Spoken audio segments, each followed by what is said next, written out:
Yan. Good morning mga guys. Ito yung kulungan ko ngayon. Ayan, kulungan ng manok. Oh, ayan. Ito, wala na yung manok.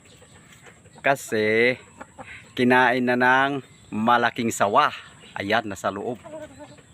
Ayan. Ayan, nakatingin pa dito. Paano siya ngayon makakalabas? Dahil busog na. Ito, mabuti hindi kinain. Ayan. Bago naman siya dyan makarating. Itong isa. Ayan. Binira niya muna yung isa. Bago siya pumasok dun sa kabila.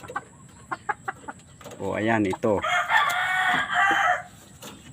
Wala nang ulo. Ayun. Oh, binira na ng sawa.